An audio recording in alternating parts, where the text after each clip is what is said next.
अजीत जी, सईद अहमद और हरीश का जो विवाद चल रहा है बिलाल मस्जिद के सामने, जी, उसका क्या कहना चाहेंगे जो जिस तरीके से आपके गंभीर आरोप लगे? हमारा ये कहना है कि ये हमारे ससुर साहब की पुश्तैनी जगह थी। उनकी दिसंबर 2022 में मृत्यु हो गई थी और उसके बाद वो हमारी पत्नी जो श्रीमती मंजू पाल हैं, उनके नाम पे ये ज़मीन आ गई। उसके बाद हमारे ससुर साहब अपने जीवन काल में उस पे काबिज़ थे। उसके बाद हमारी पत्नी काबिज़ हो गई और हमारे ससुर साहब ने अपने जीवन काल में ही वर्ष 2009 में इसको 143 कराया था, आकर्षक कराया था। आकर्षक एक प्रक्रिया होती है, उसमें सह खातेदार से अनापत्ति दी जाती है। उसमें सईद अहमद जो हमारे विपक्षी है, जिनसे आज हमारा विवाद चल रहा है, उन्होंने हमारे लिए अनापत्ति दे दी थी और हमारा बंटवारा कर दिया था कि आपकी जमीन इसकी है। वो अनापत्ति 143 का कागज ये ऑर्डर हुआ है 21/9/2009 को। हमारे पास जमीन का हर कागज है जो मालकाना हक साबित करने के लिए। उसके बाद भी हमारे पक्ष में एसडीएम न्यायालय से भी एक आदेश हुआ। ये आदेश हुआ 6/9/2025 को। उसके बाद सीनियर डिवीजन से एक पक्षीय ऑर्डर हुआ 21/1/25 को। उसके बाद एक ऑर्डर हुआ 18/3/25 को मैरिज पे, जिसमें दोनों पक्षों को सुना गया। इस पे भी हमारे पक्ष में ऑर्डर हुआ और कोर्ट ने हमारी जमीन मानी और हमें उसमें दाखिल कागज पाए। इसकी कमीशनिंग कराई गई। कोर्ट ने पता कराया कि कौन इसमें मालिक है, कौन कागज है। एसडीएम ने उसमें हमारे पक्ष में रिपोर्ट दी। हम न्यायालय में आज भी जीते हुए। इसके अलावा और कुछ पूछ सकते हैं? नहीं, जैसे अभी कुछ दिन पहले एक बड़ा विवाद हुआ था, जेसीबी मशीन से मकान गिरा दिया गया, वो हुआ, उसमें कौन कौन इन्वॉल्व था और कुछ लोगों को एफआईआर भी हुई थी। हाँ, तो बिल्कुल। वो क्या वजह थी जो इस यहाँ तक आप लोगों को या पार्टी को पहुँचना पड़ा? देखो साहब, कब्जे हमने इस जो हमारे विपक्षी हैं, जिनसे हमारा विवाद चल रहा है, उनके खिलाफ हमने जनवरी 25 में 9 जनवरी 25 को एक मुकदमा लिखवाया था कि हमारी जमीन को ये कब्जा कर रहा है। उसके बाद पुलिस ने भी दबाव बनाया कि इनकी जगह खाली करेंगे और प्रशासन ने भी दबाव बनाया। उसके बाद इनको जब लगा कि हमें खाली ही करनी पड़ेगी, तो 6 फरवरी को इन्होंने एक हमारे खिलाफ झूठा मुकदमा लिखवाया, जिसमें पुलिस ने एक तरफा कार्रवाई करते हुए हमारे 5 मिलने वालों को अनुचित तरीके से जेल में दिया।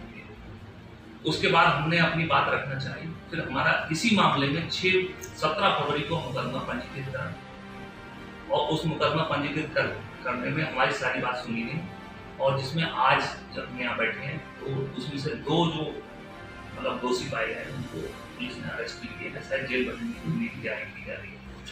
तो ये जो हमारे पास हम पे आरोप लगाए गए थे कि साहब हमारी जगह तोड़ दी, हम घर में बैठे हुए थे। पहली बात तो वो घर नहीं था, वहाँ 4 दीवारी थी। वो 4 दीवारी। दूसरी बात कि हमारा घर था, वो घर उनका नहीं था, हमारा था। ये कोर्ट का ऑर्डर भी आ रखा है कि ये जगह हमारी है, उनकी है ही नहीं है। जब हमारी जगह है तो हम अपनी जगह क्यों तोड़ने जा रहे हैं? किसी को क्यों मारेंगे? अच्छा, और ये कह रहे थे कि साहब हम वहाँ सो रहे थे, हमारी जगह में क्यों सो रहे थे? ये कोर्ट में ये साबित नहीं कर पाए कि साहब हमारी जगह है, हम काबिज हैं, तो ये हमारी जगह में सो क्यों रहे थे? तो लड़ाई से होना स्वाभाविक है। अब जो है आप अपनी जमीन पे काबिज हो चुके हैं या अभी होना बाकी है? हम जब से ये राजस्व व्यवस्था है, जब से ये जमीन, जब से देश आजाद हुआ है, तब से हमारे पूर्वज, उसके बाद हमारे ससुर साहब, हमारी पत्नी, हम काबिज हैं। बस ये है कि हम वहाँ जाते हैं तो वो लड़ाई करते हैं, क्योंकि वो दबंग व्यक्ति हैं। उनके इस बहेड़ी थाने में ही जो विपक्षी हैं हमारे सईद अहमद, उनके पुत्रगण, उनके नाती, उनके खिलाफ 10 मुकदमे दर्ज हैं। उनकी सूची मेरे पास है, मैं उपलब्ध करा दूंगा। वो लड़ने में बहुत आगे हैं और जब चाहो तो मतलब जब जाते हैं तो लड़ाई कर लेते हैं। हम व्यापारी व्यक्ति हैं, हम लड़ने में विश्वास नहीं रखते हैं, इसलिए हम मजबूर हैं, वहाँ जाके लड़ नहीं पाते हैं। और प्रशासन से, पुलिस से हम मांग करते हैं हर बार कि साहब हमारी जगह, हम अपना काम कराना चाहते हैं, हम बनाना चाहते हैं। 6 फरवरी को भी, 18/11 को भी हमारा काम चल रहा था, उस दिन भी लड़ाई करी कि साहब फिर पुलिस आई। फिर पुलिस ने देखा कि लॉ एंड ऑर्डर की स्थिति हो सकती है, फिर हमें थाने गई। और दस्तावेज के नाम पे इनके पास कोई कागज नहीं। एक बात और प्रमुखता से मैं कहना चाहता हूँ, ये है कि हमारे पास बैनामा है, ठीक है, बिल्कुल सही बात है। इनके पास बैनामा है 1988 का, ये है बैनामा, ये 1988 का एक बैनामा है। ये बैनामा इन्होंने कराया था केवल राम और मुन्ना लाल से। हम ना केवल राम है ना मुन्ना लाल है, हम हैं बाबू राम। ये हमें ये दिखा दे कि बाबू राम ने एक भी कभी बैनामा कराया हो या किसी एफिडेविट में बेइज्जती हो, कोई भी दस्तावेज दिखा दे जिसमें विक्रय पत्र हो। मैं रजिस्टर्ड विक्रय पत्र की बात नहीं कर रहा हूँ, मैं अनरजिस्टर्ड की भी बात कर रहा हूँ। ये सादा कागज पे दिखा दे कि सादा कागज पे बेची, तो मेरा कोई हक नहीं बनता है, क्योंकि मेरे पूर्वज बेचे। अगर मेरे पूर्वज सादा कागज पे बेच गए तो मैं उसे कभी क्लेम नहीं करूँ।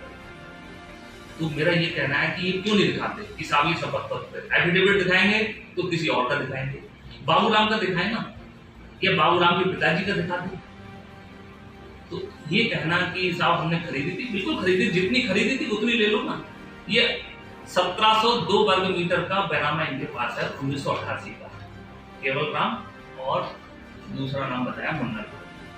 दो लोगों ने मिलकर खरीदी थी, 1/2 आपके मालिक हैं ये सईद अहमद, जिनसे हमारा विवाद चल रहा है, यानी 1/2 बन रहा है इस बैनामा का 851 पे ये अपना कब्जा जिनका है भी अब रखें। अब ये मौजूदा में काबिज कितने पे है महोदय? 1640 पे। ये तहसील की रिपोर्ट बताती है 1640 पे काबिज है सही। 851 का बैनामा कराया, 1640 पे काबिज हो। अब आप कहोगे 1640 आपकी 400 वर्ग मीटर की है, तो 1640 पे वो काबिज है, किस पे काबिज है? वो उसका भी मुकदमा चल रहा है, उसमें FIR हो रखी है, FIR संख्या है 94। FIR की कॉपी में अभी आपको सामने रखी है, दिखा दूंगा। वो मंजूर अहमद, रफीक अहमद जो उनके पूर्व पोते मतलब पार्टनर, उनके जो मतलब बारिश उनसे मुकदमा चल रहा है। मतलब 2 लोगों की जगह कब्जा कर रखी है।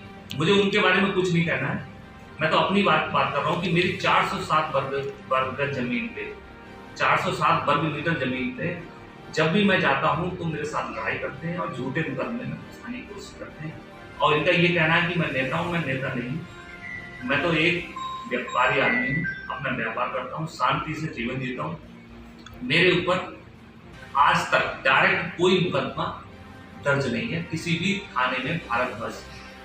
किसी ने एक मुकदमा है जिसमें हमारे एक विरोधी हैं, उन्होंने हमारा नाम जुड़वा दिया पीछे से, उसमें भी पुलिस ने FIR लगा दी।